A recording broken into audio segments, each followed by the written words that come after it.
Hi guys, this is Clarence Talks. This is a new video series I've been wanting to do based on the political stuff that's been going on and everything that's been going on, COVID included.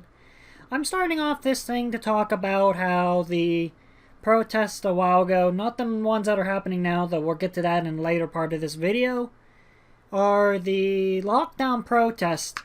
Back when this all first started, as you were aware, some people weren't happy with the lockdowns after about a month worth, and people were protesting, such as Michigan and the Michigan mayor or the governor going around and doing all these restrictions.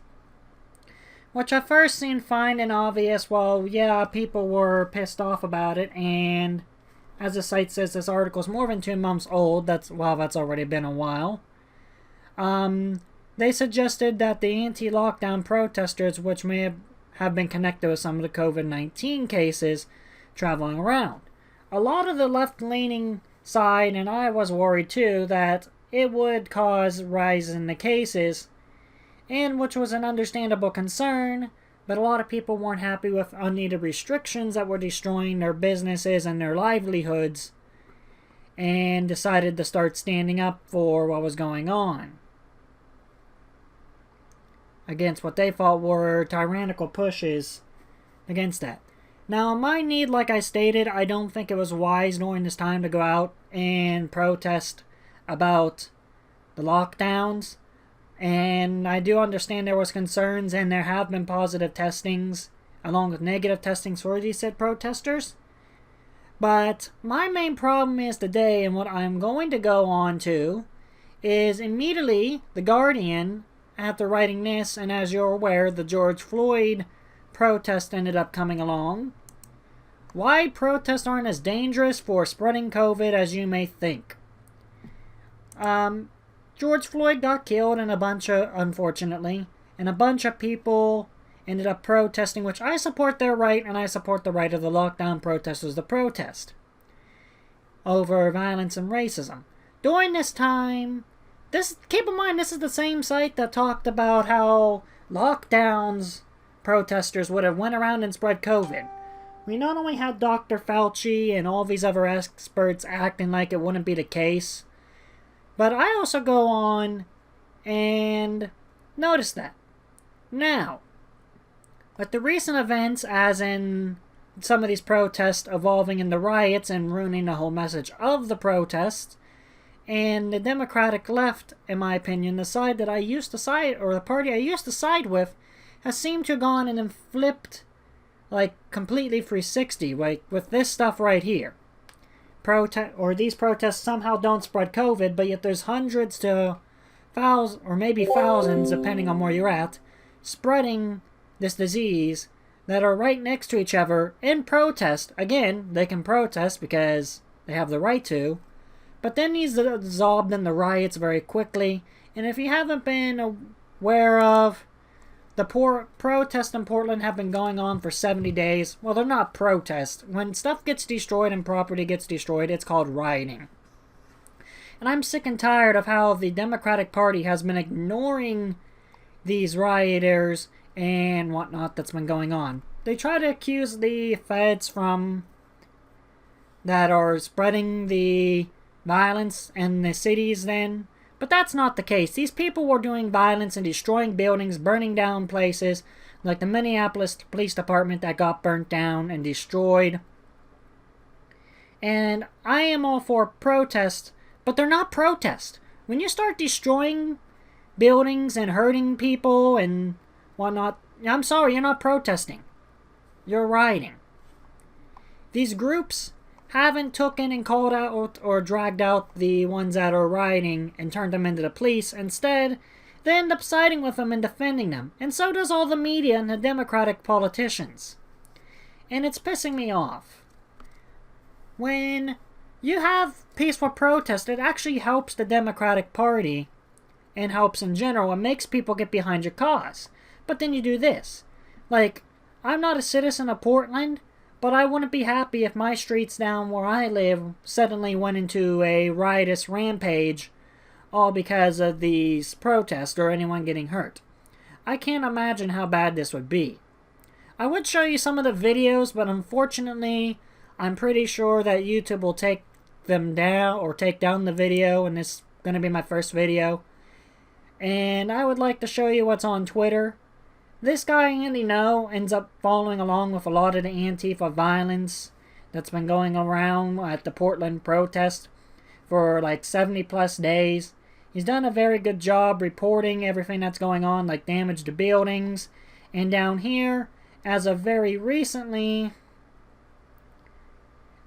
there was a car that got slashed in half.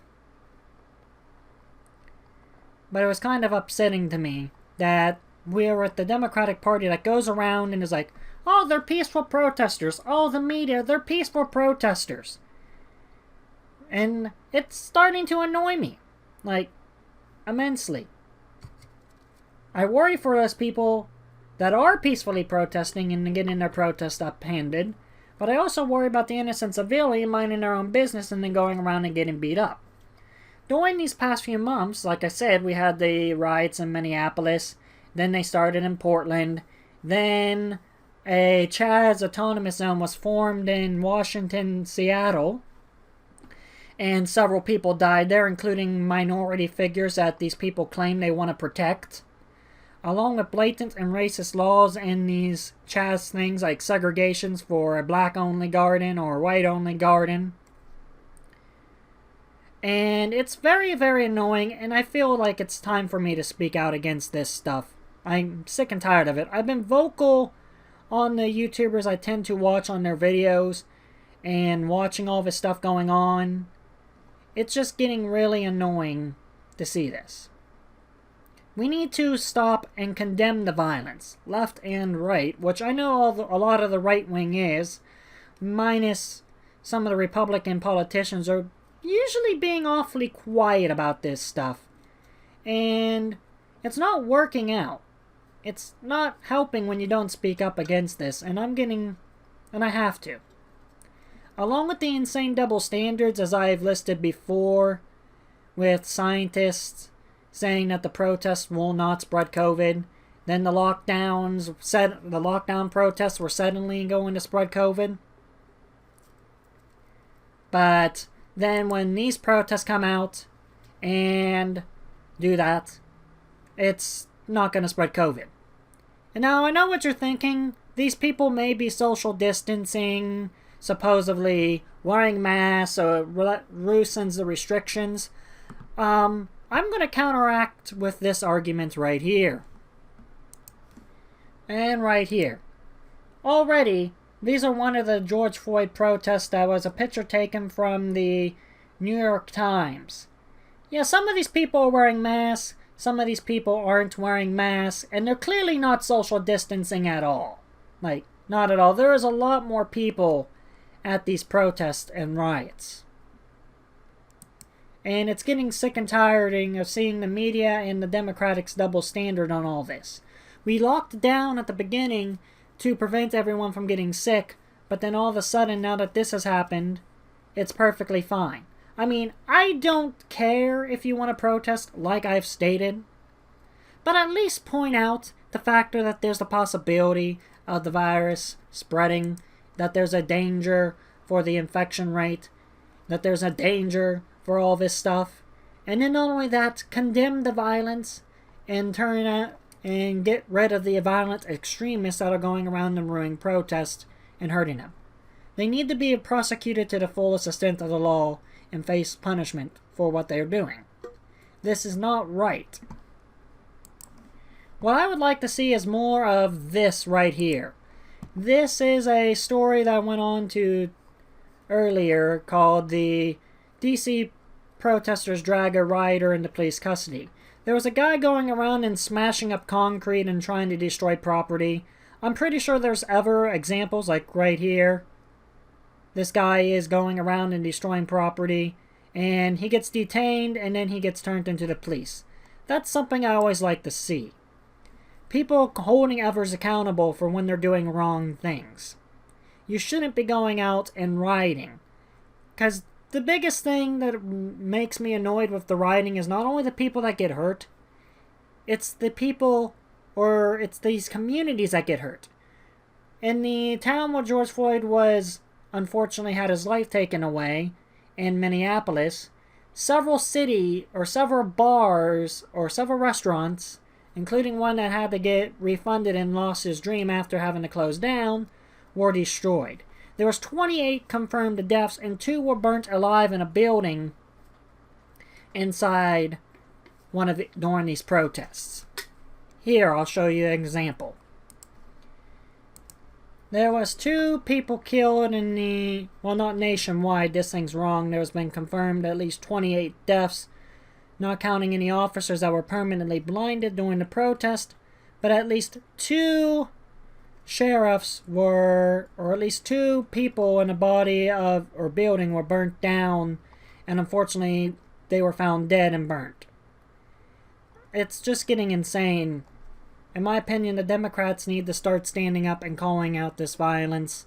There are plenty of people doing it, though I mostly see it on the right more than the left. Andy Ngo is a good example, like I've stated, on this, calling out Portland riots and Antifa going around and burning down and destroying businesses. This takes away from the community. This takes away from these people that are underprivileged that they claim to protect. More people have died in these riots. Like, several people at the Chaz, I believe it was 3 to 4, have died during Chaz's takeover. Then the 28 people that were confirmed that weren't separate from Chaz died. And then, or were separated from Chaz, had died.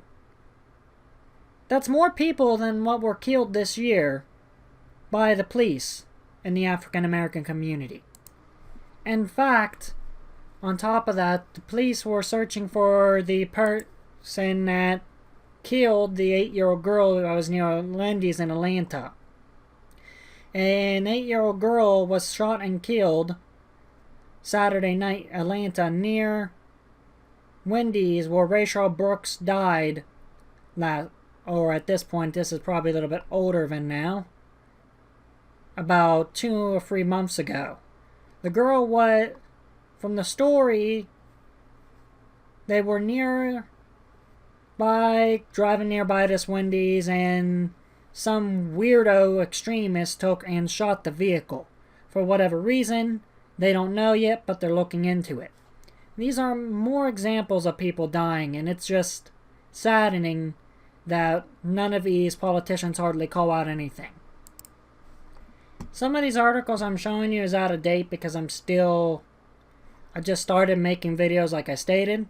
But protesters, this is the most annoying thing that pissed me off. The Seattle mayor, Durkin, took and had protesters march at her house. She didn't care when this Chaz thing happened for like over 15 days while people died in her city until they decide to show up at her house, and then she gets mad and throws the hammer down on them. This is pitiful. This is shameful. They need to protect the people from rioters. These people that are going after them, and then only going after them after they attack. It's stupid. It's humiliating, or not humiliating. It's just disgusting that she only took steps to disable the Chaz Autonomous Zone after they visit her house. Not after the first 3 people died, and that 16-year-old boy died who was just going in a joyride. But after they visit her house. I'm tired of the insane double standards the Democrats have been taking during this time. Going around and saying the lockdown protests were dangerous, like stated here. Then going around and saying why the protests for George Floyd weren't dangerous, and even though there's more people, some not wearing masks, some wearing masks, less social distancing, then going around and refusing to condemn the violence that goes on at these protests and calling out the rioters. This shit is disgusting, and it needs to stop from the Democratic Party. I'm sorry. It needs to end. This has been Clarence Talks. I plan on doing more videos as time goes on and discussing various different topics. If you like this video, please remember to give it a like If you like me enough to subscribe to my content, that's more than appreciated. Anyways, bye.